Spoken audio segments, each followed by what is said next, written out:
Welcome to another episode of the Michael Yardney podcast, where we bring you insights and strategies to help you thrive in the world of property investment and wealth creation. Now, today I want to tackle something that I find very exhilarating, and I know many people find nerve-wracking, and that's auctions, property auctions. Around Australia, weekend property auctions have almost become a national pastime. People love to go along, have a sticky beak, get an idea how the market's going, fantasize about their dream home, or just watch the street theatre unfold before them. It's a bit like watching buskers. You see an auction being conducted and you've got to stop and gawk for a while. But for all the street theatre and entertainment value, auctions represent a lot of stress and tension for those involved. So today I'm pleased to have Andy Reid with me. Andy's not just an award-winning auctioneer, he's a master of the auction floor with a wealth of experience that gives him a unique perspective on what it takes to succeed and how to get the property that you're after. So today we're going to be discussing everything from insider tips that give you an edge to common mistakes that trip up even seasoned bidders at auction. And even if you're not looking to buy a property at auction at the moment, I think the discussion that Andy and I have is going to give you interest and insight into the way an agent thinks, an auctioneer thinks, buyers should think. So whether you're a first-home buyer, maybe trying to calm those auction day nerves, or an investor navigating the market, whether you're thinking of selling your property at auction or just interested, hey, let's get Andy's insights. So I look forward to hearing them too. Let's get on with the show. Welcome to the Michael Yardney podcast, where twice each week you will learn a number of new ideas regarding success, property investment, and money in around 30 minutes. Our show is brought to you by Metropole, who specialise in helping you grow, protect, and pass on your wealth through strategic property and wealth advice. Now, here's your host, Michael Yardney, Australia's authority in wealth creation through property, who has been voted one of Australia's top 50 most influential thought leaders. When the market's strong, most good properties, especially in our big capital cities, are sold at auction. So I'm fascinated when I hear that many of the new breed of buyers agents avoid auctions and pretend they're helping their clients by buying properties off market. I guess like many others, they're intimidated at auctions. And while I enjoy buying properties at auction, I must admit, look, I still have butterflies and the adrenaline still pumps a little. But I think the butterflies in my tummy are probably flying in formation, and they give me the energy to help me outbid the competition. So today, to help us navigate this complex and often intimidating process, I'm thrilled to be joined by one of Australia's most experienced and respected auctioneers, Andy Reid. With years of experience on the auction floor, Andy's seen it all, from the soaring victories to the painful mistakes, and today I'd like him to share his insider knowledge with us. Hi, Andy. Hello, Michael. How are you? Good, thank you. So it's great to actually hear from somebody on the other side, an auctioneer, and I'd like to get some ideas about how people can win at auction, outsmart the competition, and in some cases, I'm sorry to be blunt, the competition is also the auctioneer, because they know how to use psychology to get the best price. They're doing their job, which they should, to work for the vendor. So maybe let's start with some basics. You're an auctioneer, but tell us just a little bit about you, because clearly just hearing your accent, you're not originally from Australia. How did you get into the property market in Australia? Well, I moved over in 2010 for no better reason other than love. That's a good reason. Yeah, I thought it was a pretty good reason. My partner, who I met in London, she was an Aussie that was working and traveling and doing the standard thing of drinking all the booze in England. And yeah, so I came over, and her father owned a real estate franchise in the southeastern suburbs of Melbourne. And it was over dinner where he said, Andy, I think you'd be quite good at it. So I thought, yeah, all right, I'll give it a go. And if I'm rubbish, then no hard feelings. And then 2 years later, he threw me into my first auction with the same words of, I think you'll be good. So let's give it a go. And I went, okay. And I fell in love with it from that moment on. Interesting, not through the fact that I love the attention. It's quite ironic that I get quite awkward when the spotlight's on me, but the adrenaline rush of having nowhere to hide it's addictive. I'm not going to lie. It's very, very addictive. So, yeah, and as soon as I found a real genuine passion that I'm really lucky to have found, I've become a huge geek. My parents were actually police officers. So from a young age, I was taught to read body language and understand what's going on in the playground, not just what's being said, and really have that appreciation for the different ways in which humans communicate. It's just sort of a DNA thing, I guess, when you've got two parents that are human lie detectors. Gee, that must have been an interesting upbringing. You couldn't get away with what kids normally do. I never got away with a damn thing. So, No. So it was one of those ones where I was like, well, there's no point learning how to lie because I'm never going to get away with it. So, and I guess that's one of another reason why I just love auctions and auctioneering so much is that because no one has anywhere to hide, it allows me to really rely on my spontaneity to be able to make the right decisions in the right times, in the right moments. Obviously, a spontaneity that is guided through a lot of preparation and practice and learning and so on and so forth. But just that heat of battle in the moment decision making that I just really, really love. Generally speaking, for me, if I have time to think, I generally tend to operate to a lesser extent. Okay, well, let's start before the auction day even. I mean, clearly an auction is an unconditional sale. So before I ask you how to win at auction, let's start with what should buyers do before auction day to increase their chance of success on auction day? Well, the clue is kind of in the answer that I gave before. It's a very old adage that if you fail to prepare, then prepare to fail. And no truer words are spoken than on the auction floor, because it's not just being prepared for the property and the market and the information around the property with regards to the contracts, the legals, all that sort of stuff. It's preparing your headspace and your mind space and your heart space for what's about to ensue. Because unless you haven't got a pulse, your heart rate will start to rise, whichever side you're on. So whether you're on the buying side or the selling side, anybody with a pulse is going to have a bit of an adrenaline rush, because it's a serious 20 minutes in which your life could change. And that's not even putting any mayo on it. So preparation is huge. And obviously the black and white, the logistics, the mechanics, the numbers are obviously the obvious things that you need to prepare for. And one thing I say to lots and lots of buyers is make sure you give yourself a couple of little barometers for how well you're going with regards to things like the numbers. So make sure you've got a value figure, and then have a second figure that you're happy to stretch to, just so that you've got a bit more of a pragmatic approach to it and you're not caught up so much in the emotion. I agree with that, Andy. I actually like asking people to give three figures, the figure they'd like to buy the property for, which unlikely in this market they're going to be able to achieve, the market value, the price they think they should be paying. But I agree with you. They should also have that walkaway figure, that stretch figure, that if on Monday morning they don't regret that they hadn't purchased the property. I agree with you. They've got to stretch, but they've got to know those numbers in advance. And that means they've got to do their homework, their due diligence. There's also the paperwork. They've got to get their finance pre-approved. You've got to understand the market, attend lots of auctions. And what I like to suggest is they actually find out who the auctioneer is going to be, not what the name of the agency is, but who the person is, and then go and see him at work at other auctions so they know the words they say. Because a lot of auctioneers say the same thing over and over again. You know when they are going to put the property eventually on the market or knock it down or not. There's a reason, Michael, why so many people come to you, because I could not agree more. Auctioneers, believe it or not, Michael, we are human beings. Really? Right?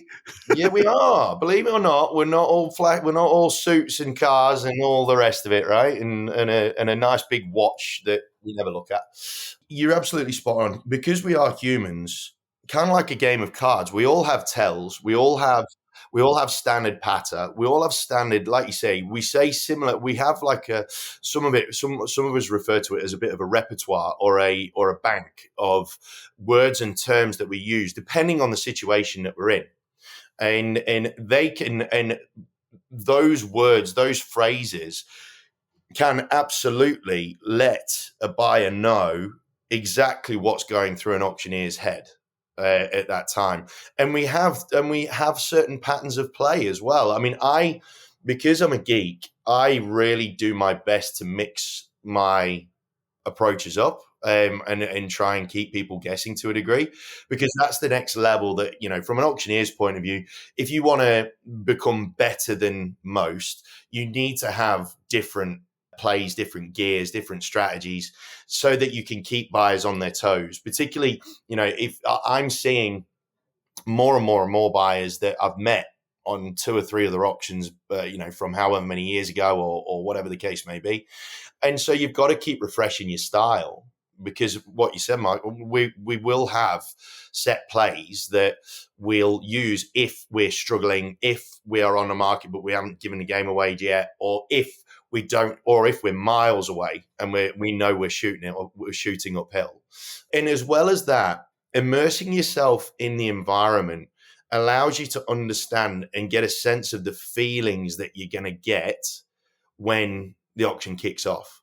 You could call it sort of almost like an active visualization, where a lot of people, a lot of successful people, they do a lot of visualization so that they can envisage what's going to happen, what could happen, what's likely to happen. And then they get a gauge of how their body's going to feel and react as a result of it. If you can immerse yourself in the environment by going and having a watch and having a listen and whatnot, irrespective of whether it's a property that you've got any interest in, or that you've got any sort of remote involvement, or whatever it is, it allows you to feel the atmosphere and feel the vibe. And yes, and absolutely, because there's so much video evidence of most auctioneers these days.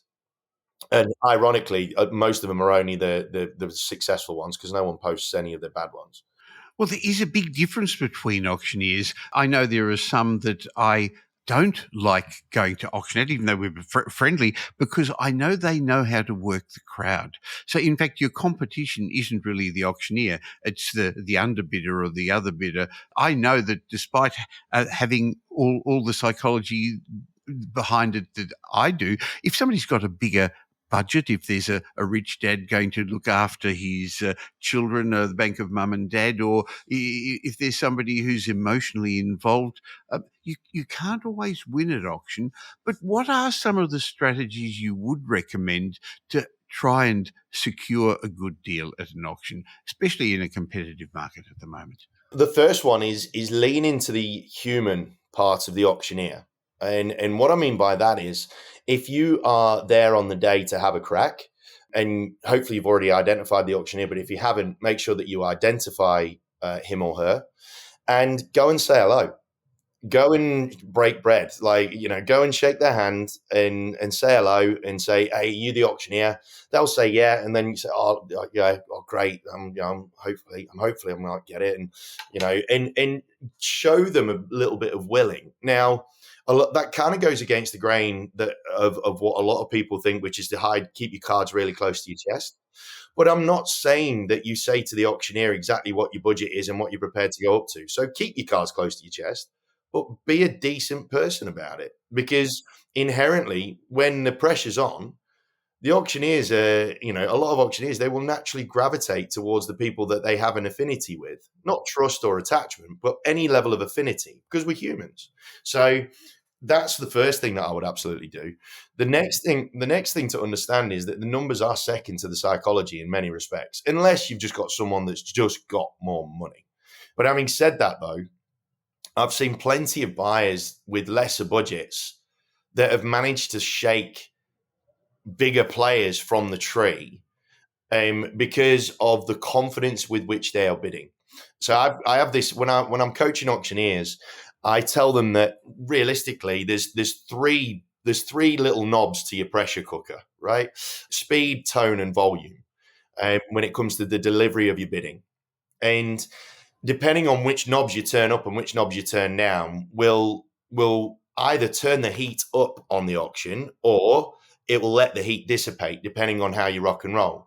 So for buyers, for bidders, paying attention to those three little gauges is really, really important.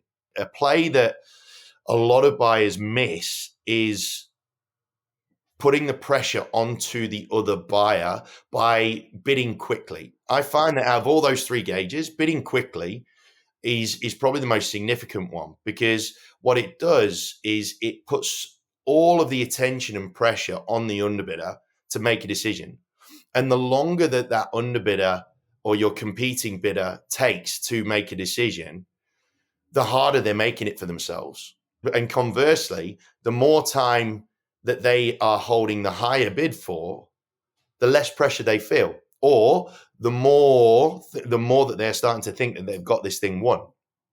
So speed is a huge one for me. It's a massive one. And also how you actually say the bid with confidence. Your last bid has to sound as confident as the first one. It shouldn't be a tentative, maybe I'll go another 1,000. No, it's got to seem like you got a lot more in the tank. Unless you're a real poker player, right? And you just play and you're just hamming it up, which I've seen on a couple of occasions.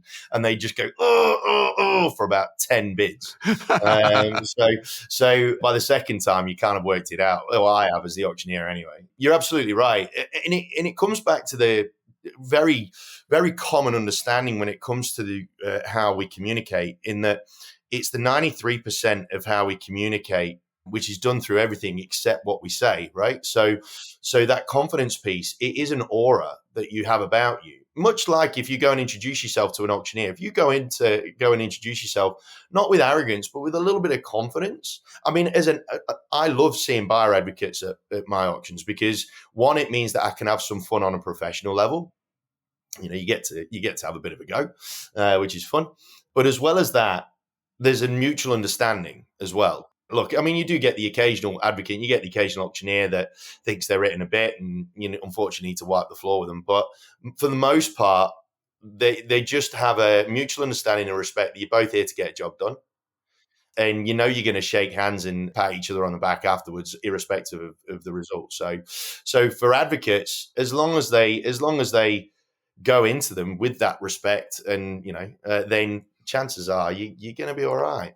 Well, interestingly, you said that a lot of the language we use is non-verbal. So therefore, I also think it's important to position yourself so you can see the other people, not have them behind you. See the other bidders, see how they react, see their face, see if they're talking to their partner. Should we go again? Shouldn't we go again? In fact, I always go up to the auctioneer, introduce myself, have a chat, shake hands, professionally, courteously, and many of them, of course, know me just by reputation. But it also scares the other buyers, because they're thinking, hey, who's that guy? That's the auctioneer's friend, and now all of a sudden he's bidding against me.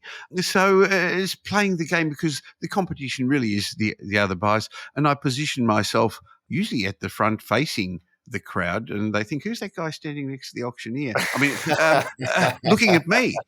Hang on, he's bidding all of a sudden. Yeah. It happens. And for buyers, showing a bit of confidence to the auctioneer. If you stumble across an auctioneer that doesn't focus on the practice and is doing it just because, you can intimidate the auctioneer as well. Let's not forget that part. There's plenty of auctioneers out there that don't put enough practice in, and they're not as well versed as what they should be, unfortunately. If you could go and show them a bit of confidence, and show the auctioneer a bit of confidence when you're bidding as well, then it makes the auctioneer think.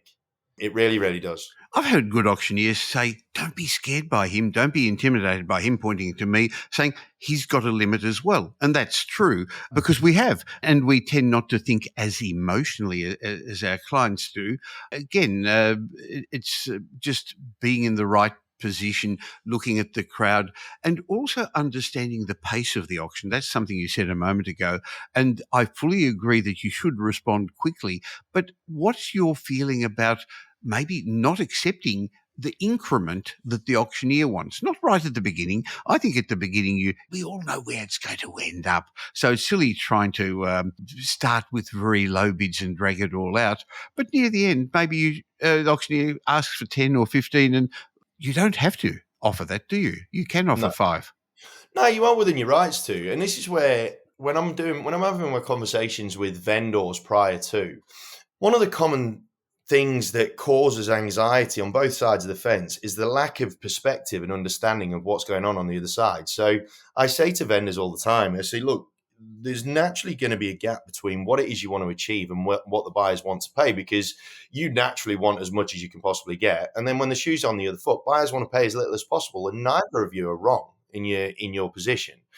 Once we get an understanding of each other's perspectives, it's totally fine for you to challenge an auctioneer's increment. And I would encourage it. I absolutely encourage it, because, again, if you catch an auctioneer that isn't overly well versed, or is just accustomed to having great auctions that just run dead smoothly, then trying to trap them with a lower increment, a lot of the time they'll fall for it. And it can put you in a better position. But at the same time, there's no harm in trying. Like, what's the worst that can happen is that they say no, or they'll look to compromise maybe. So I could be in tens. Michael offers me 1, and then I say, come on, why don't we meet halfway and go 5 or something like that, right? You're in a better position now. We're in a better position irrespective, because then at least if they don't accept that lower increment, then it kind of also gives you a little bit of a tell as to how far away the auctioneer thinks they are. Because if they're being real sort of staunch about their increment, it means that in their heads they've got a bit of a trip to go before they get to their reserve. Sure. Let's have a bit of a talk about bidding tactics further, though, Andy, because I'm not scared of being the first one to bid. I've heard a lot of people suggest that the first person bidding actually more than often ends up being the one who gets the property. But I don't like the game where everyone's quiet, everyone's silent. I mean, on one hand, I'm helping the auctioneer, who's a professional colleague. I'm not going to give him more money than I believe our client should offer. But it's silly standing there with everyone silent. So any thoughts about should you start the bidding or not? I'm seeing quite a lot of Mexican standoffs at the minute. And I guess it depends upon the market too, doesn't it? It In a hot 100%. market, clearly it's the right thing to do. If there's no competition. 100% it is. But at the minute, because we're in such a random market, and I'm not saying it's necessarily bad, it's just random. For every iffy result that comes through, we get an incredible one. So it's a real pick 'em sort of scenario at the minute. But for me, at the start of the auction, I can, and again, thinking about it from the other people's perspective, you can understand the psychology that prevents people from going first. It's like an old school disco, right? Where you had the boys on one side and the girls on the other side, and no one wanted to be the first on the dance floor, right? Because you're putting yourself out there. And that's kind of the public judgment. It's the first to be judged publicly by what they do. So we've got to appreciate the tension in the air. However, bidding is kind of like ripping a Band-Aid. The quicker you do it, the less painful it is. And for a lot of people, they can sometimes paralyze themselves with inaction. And they end up getting caught like a bit of a deer in the headlights. Whereas a cold pool only starts to feel warm once you're in there, right? And for a lot of buyers, if you want to relieve some of that tension and that apprehension just within yourself, just sticking your hand up and having a crack makes you feel instantly more comfortable with the process and the procedures and whatnot. And I actually think that doesn't get enough credit with what you said before about the first bidder generally being the winning bidder, because the first bidder is probably the most comfortable bidder by the end, right? Because they've been in the pool the longest. I can understand why people don't do it, but at the same time, and if they just wait until it passes in, the wait until it passes in for me is just, it's criminal, because if you wait till it passes, all you're doing is opening the door up to a much greater market, because you've got subject to finance people that could come in then and all sorts of stuff that can happen. And you get caught in a private sale where you don't know what the other offer is going to be because it's called a private sale for a reason. And you either end up getting caught in a Dutch auction, which is horrible because I'm really not a fan of them, or you miss out for a nominal amount, which you're kicking yourself about. So winning the right to negotiate at the very least is something that is what people should be doing, irrespective. So let's quickly explain that, Andy. Sorry to interrupt you. So at an auction, prior to the auctioneer is given a reserve, the minimum price the vendor is prepared to accept. That can change over the course of the marketing campaign, depending upon the feedback from people, and can even change on the day of the auction. And if the reserve is not met, then the auction is what we call passed in, where it's not sold, and then the highest bidder has the first right of negotiation with the agent and the auctioneer. Is that what you're getting at, and what you're suggesting? You should be in the position that you've got first right of refusal. Oh, it's the best position to be in for a number of reasons. First off, you've got an agent who wants to, for all intents, but they want to save face, right? Because they want to get the deal done. You've got a vendor who has focused a lot of their energy, attention, and emotion on getting a result on that day. So their inclination to get a result on that day will be at an absolute peak. So from a negotiation point of view, chances are, if they're ever going to be malleable in the figure that they accept, it's going to be then. It's going to be then, absolutely. But as well as that, from a buyer's perspective, earning the right to be able to breathe because you don't have to worry about anybody else making an offer, it just puts you in such a good headspace to be able to negotiate to the best of your ability or to the best of the market's ability. It's that part of legislation that gives all the cards to the buyer, almost all of them. I've got a couple of thoughts on that. One is, you'll often, during the auction, one of the agents from the agency is going to come up to you and tap you on the shoulder and say, don't pass it in, make one more bid and it's going to be yours. I'm not sure I'd always believe them in that, because sometimes when it does come to the point it's on the market, other people will suddenly come in and keep bidding. So be careful what's going on there. But do you have any recommendations how to handle the situation when the property doesn't reach the reserve and is passed in? This is where being prepared is really quite significant, because you can see when the auctioneer is about to call it a day. And it's obvious, because they will have tried and you'll start to see a bit of a look of resignation on agents' faces, and a lot of the running around that they are doing in between buyers and whatnot will start to slow down, because they're running out of options, right? So pay attention to the agents' actions as well, because they do tend to give away when they're resigned to defeat. Pay attention to that. And when it looks like the inevitable is about to happen, and you start to see either an agent starting to walk back in towards the house, or you start to see an agent start to walk to the car or whatever, if you could stick a bid in then that matches where the auctioneer's at, that's a cool little thing to do. Is you don't necessarily have to beat the auctioneer's vendor bid. You can match it and legitimately win the right to negotiate based on matching the vendor bid, which puts you at the best position, because then you're at the lowest point from a negotiation point of view. If it does pass in and you haven't timed it right to put in that final bid right at the very end, for me, it needs to be a case of grabbing the listing agent and saying, right, where do we need to be, or telling them, right, I'd like to make an offer in writing now. If you do that, and if they're not expecting it, the agent will be all of a sudden think that they've been handed a lifeline. So there'll be a natural motivation to try and get something together. But as well as that, all will feel lost in the vendor's eyes as well. So that if you could go to the listing agent and say to them, right, I want to make an offer, then it will give that vendor some semblance of hope as well. So, and it just adds to that need, that desire, that want, that focus of selling on the day. Oh, there's no doubt that vendors are even more nervous than buyers, and they want to complete everything on the day. It's been building up for often a couple of months for them. So what tends to happen is the highest bidder is invited to go inside and speak with the vendor and make an offer, see if they can negotiate. And what I'd be saying to the selling agent is, most people say, what's the reserve, or something along those lines. And then I'd actually say, well, what's the vendor want now that the market has actually spoken and told him he's not going to be able to achieve that price?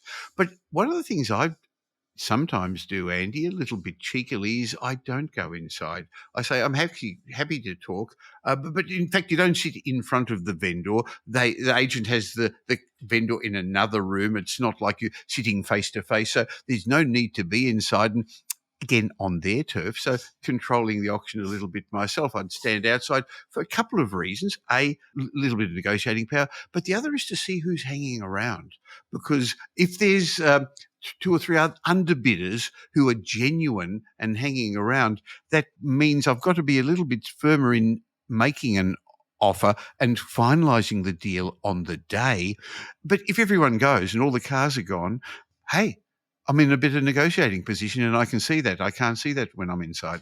No, I agree. I would absolutely advise, if you're on the buying side, I'd absolutely advise against going into the house. Like 100%. Unless it's pouring rain, as it does in Melbourne. Yeah. Unless it's peeing it down and you've lost your brolly. If that's not the case, I'd definitely be standing outside. If you can, though, make sure you stand outside but in view. And what I mean by that is make sure that you're standing somewhere where the front lounge window or the front windows of the house can see you, because then that way the vendor can see that you are a potential sale that is standing there, and it makes it real. And it makes it very, very real, because agents, bless them, there's some great ones, some incredible ones, there's some interesting ones, and you don't know how the conversation, the dialogue has gone between agent and vendor. So for you to be able to be seen as a real legitimate option to get a deal together, then the reality of it really hits home with the vendors as well. Now, a good auctioneer like you understands psychology, and I know you specialise in that.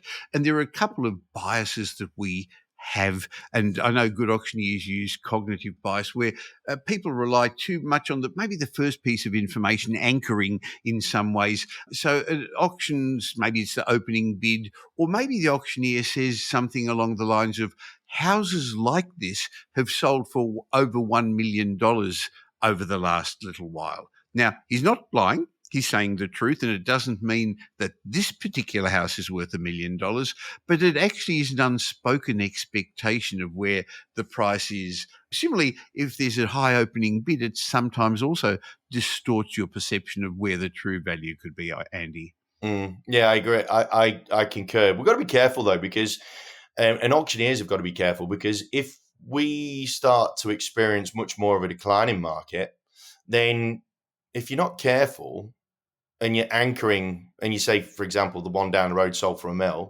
then if we're not careful, buyers can turn around and look at that and go, well, that one sold for $1 million. We're in a worse market, so therefore I'm only going to offer 950 or whatever it is. And what I will say to that is, if you do have auctioneers that do try to anchor numbers around things like that, previous sales and all that sort of stuff, again, it's a bit of a tell. It's a bit of a tell as to the barometer of where their vendor wants to see things sit.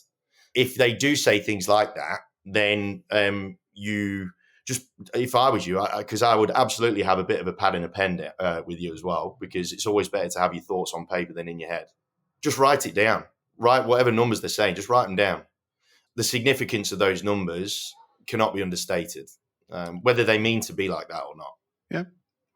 Okay, so what are some of the common mistakes you've seen bidders make at auctions where they've actually missed out unknowingly? Being afraid to ask clarification. That's a really common mistake. And I understand why people sometimes do that, because they don't want to look silly by asking a silly question. But the only silly question is the one you don't ask. And when you are dealing in a pressure situation such as this, you've absolutely got to be asking for clarification as many times as you want. If you're not sure about the position the auction's got to, so say, for example, you're stood at one side of the auction crowd and there's a flurry of bidding that goes on the other side, and it just whips up to a level that, and you can't quite keep up with it because you're on the other side of the auction. Don't be afraid to shout. Just ask, where are we up to? Who's the winning bidder? What's the current bid? What was the last increment? Ask for clarification at all times, because you're not going to be able to make the right decisions or the right moves unless you know the whole picture.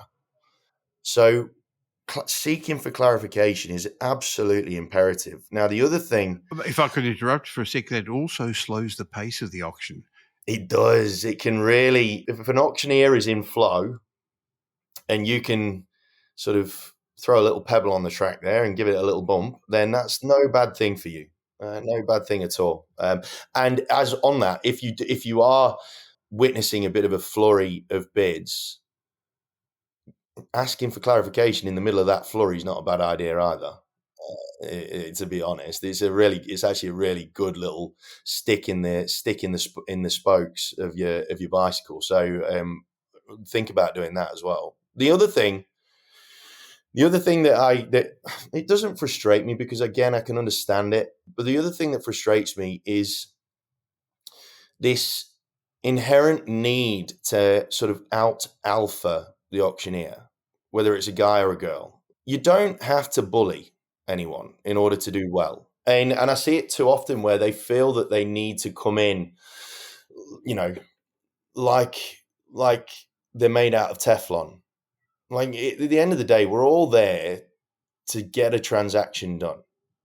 You're much better off trying to work in collaboration with your limits, obviously, as opposed to trying to outshoot emotionally either the auctioneer, the agent, or the situation. You're not going to win. It's just not going to happen. I appreciate that it's a tremendously serious situation that we are handling. At the same time, though, common courtesy gets you a long way, gets you a heck of a long way. And sometimes the lack of common courtesy that bidders can exude, whether it's through anxiety or they're just not very nice people, it costs you. It will. Because you're either going to rub the back up of the auctioneer, who then will have a subconscious bias against you, or it will rub the back up of the agent, who will then again try and help someone else get it because you've pissed them off, so therefore they probably don't want you to buy it anymore. Or if the vendor's hearing it and seeing it, a lot of the time, ego gets in the way of money. Ego gets in the way of deals, and the amount of either money that gets left on the table on one side, or the amount of opportunities that buyers just miss because their ego just takes over. Yeah, it's pretty criminal at times, but It's a shame. From the perspective of an auctioneer, what do you wish more bidders understood about the auction process? I wish that they kept in their mind something I said earlier, which is that the auctioneer is a human being. And if you work with the auctioneer like that, with that in mind, with the sense of that they are human, so if you work with them in a bit of more of a humane way, you are going to get some positive bias towards you with 98% of auctioneers, right? So that's the first one. I also wish that bidders and buyers were a lot more aware of how to position themselves in a better spot at the end of the auction. I see that mistake happening way too often, where there's an opportunity to position yourself tremendously well, either with a right to negotiate or something of that sort of nature, and they just let the opportunity slip. So understanding the legislation around the end of auctions is, Melbourne, depending on which data you look at, success rate hovers between sort of 50 to 70%, which is ridiculous. But that's another topic. But either way, there's a decent percentage of properties that don't make it under the hammer. They are all opportunities, all of them. And they all have vendors who want to sell. They've invested time, Oh, effort, emotion, money. 100%. Yeah. They're not there. They're not there just to bloody waste a Saturday afternoon. They're there to get a deal done. So don't just throw it out just because it got passed in. There's opportunities there. Take them. So I guess we started off by saying that, especially in Melbourne and Sydney, most good properties are sold at auction rather than private sale. In fact, I'd only sell a property, and the properties I've sold have always been at auction, because I believe in a good market, it will get the best price. I think it's really important to choose the right auctioneer, though, isn't it, Andy? No, absolutely, absolutely. I mean, this is not me. This is not me being biased, although it probably is a little It bit. is. Let's not beat around the bush. I I quit being a real estate agent because of my love for auctioneering, right? And it's not like I was doing a bad job. Like I was writing 60 to 90 deals a year. So I was doing all right. I quit it because the skill, the craft of auctioneering, it's a whole nother world. It's a whole nother world. It's a whole nother skill set. And a lot of the time, like there are some incredible in-house auctioneers. Like I know I could rattle off a whole stack of names that are in-house auctioneers that are tremendously good auctioneers, right? Outstanding players. But there are more agents that will compromise, and they don't realize how much it's compromising their own reputation, but they actively compromise the prospect of getting the right outcome. And the right outcome doesn't necessarily mean getting the hammer dropped. The right outcome might be to pass it in, but you position it in the best way possible in order to be able to negotiate successfully after, right? My job as an auctioneer is not to drop the hammer. It's to test the market to the best of its ability and do the right things by the value of the asset, whichever way it goes. And so a lot of agents, they just compromise on the extra couple $100 getting a professional in to focus on that craft. And as a result of not acknowledging the importance and the different nuances of that craft, you know, in comparison to a real estate agent, right? They cost themselves, the vendors, so much money in both reputation and the deal on the day. Definitely. So- I'm sure you're right there. And on that basis, I'm going to leave a link in the show notes to your website where people can find out a bit about your services, because I know that you work for a whole range of the very large agencies.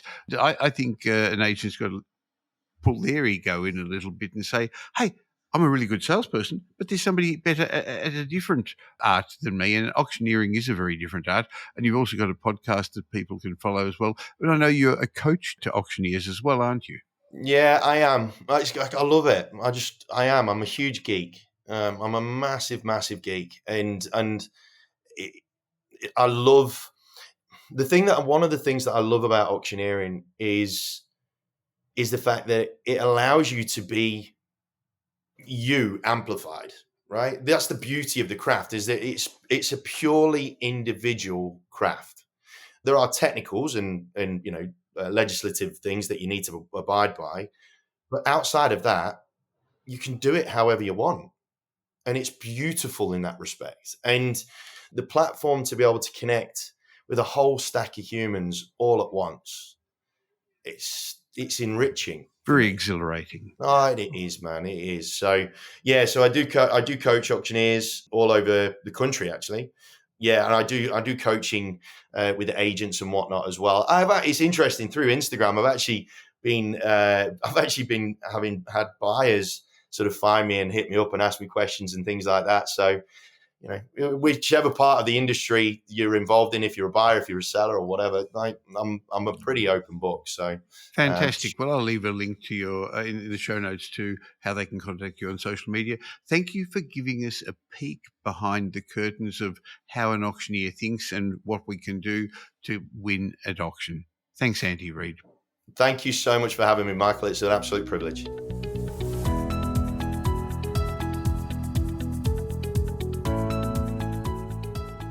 In a moment, I'm going to share my mindset message with you when I'm going to discuss imposter syndrome, something that we all experience at times. But before I do, I hope you got some insights from my auction discussion with Andy Reid.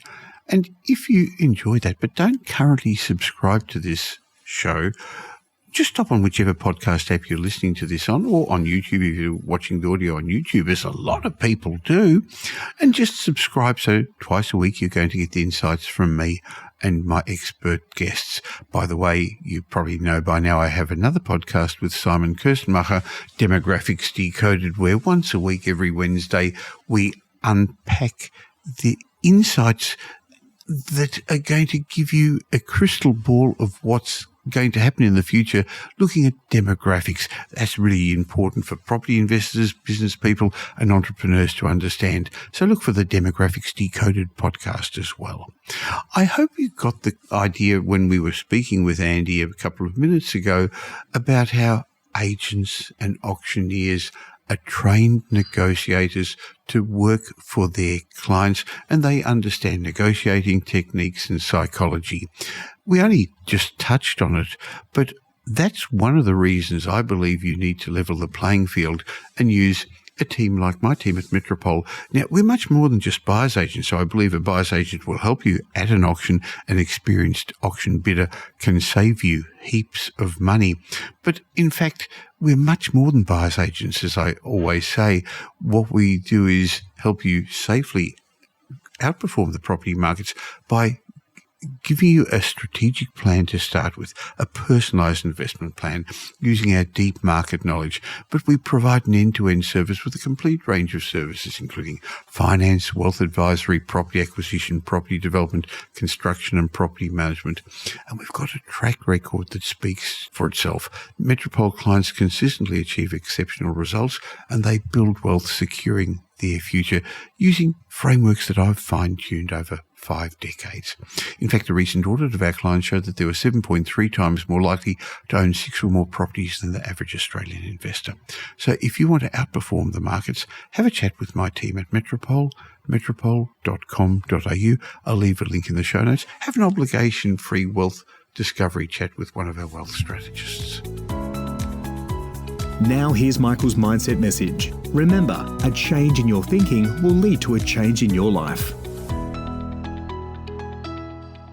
Have you heard about imposter syndrome? It's part of life of all highly ambitious people. You know, it's when you say things like, I don't know what I'm doing. It's only a matter of time until everyone finds out. It's that feeling of discomfort when you start pushing past your preconceived limits, things that you think you shouldn't be able to do. It can even be reframed as a good thing, as a hidden sign of personal growth as you're taking on things that scare you. But for many of us, imposter syndrome can be crippling because it forces us to retreat back into the safety of our current competencies to avoid new opportunities that might bolt us to new highs, of course.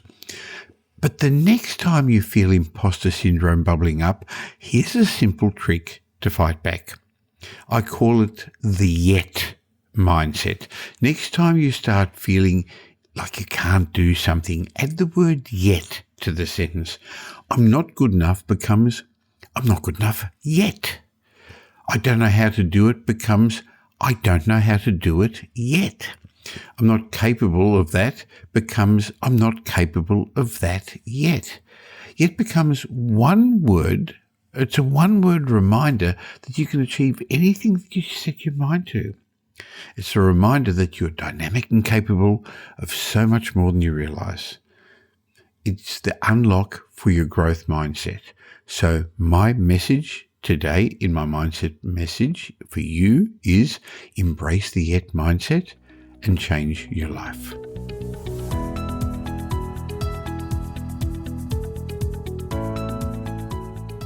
Thank you for spending the last little while with me. I hope you got some benefit from this show. Hey, but before you move on to the next podcast you're hoping to listen to, please let me remind you that I have another show that I produce once a week with leading demographer Simon Kirstenmacher that we call Demographics Decoded, where we unveil the trends that are going to shape your future. This is a must-listen-to podcast for anyone interested in property investment, business, or entrepreneurship. So if you don't currently subscribe to Demographics Decoded, please stop for a second and subscribe on your favourite podcast app or on YouTube. Now, if you did enjoy today's show and you know somebody else who'd benefit, please tell them about the Michael Yardney podcast and Demographics Decoded. There's a share button on every podcast app. On Apple Podcasts, there are 3 little buttons at the top of the player. Or just talk to them, tell them about the Michael Yardney podcast. I hope you're going to be doing them a favour. You're definitely going to be doing me a favour in helping in my quest to make as many people as possible financially literate. Now, you can catch up with me in between these shows on social media, or you can join my private Facebook group. Just go to Facebook and look for the Property Update Facebook group. And I've got a special bonus for you to say thank you for subscribing. Just go to podcastbonus.com.au. There's a link in the show notes, podcastbonus.com.au, where I've got a bunch of ebooks and reports. That's my way of saying thank you to you for taking the time to listen. Oh, by the way, if you haven't listened to the many podcast episodes we've already got, we're well into our 600s of episodes now. You can always listen to the old episodes, which each have lessons about property investment, success and money. Once again, thanks for listening to today's show.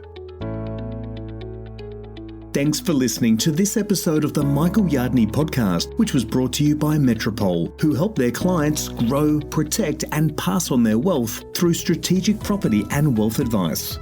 If you like what you heard and don't already subscribe, you'll find us on iTunes or on your favourite Android app as the Michael Yardney Podcast. Watch out for our next show, which comes to you twice a week, and you'll learn some new ideas about property investment, success and money in around 30 minutes.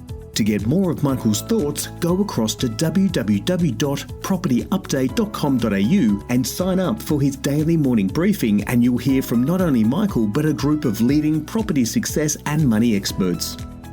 And just a reminder that the information you heard in this show today is general educational advice and not specific investment advice, as we don't know your personal circumstances. If you're looking for specific advice, why not ask the team at Metropole to help you?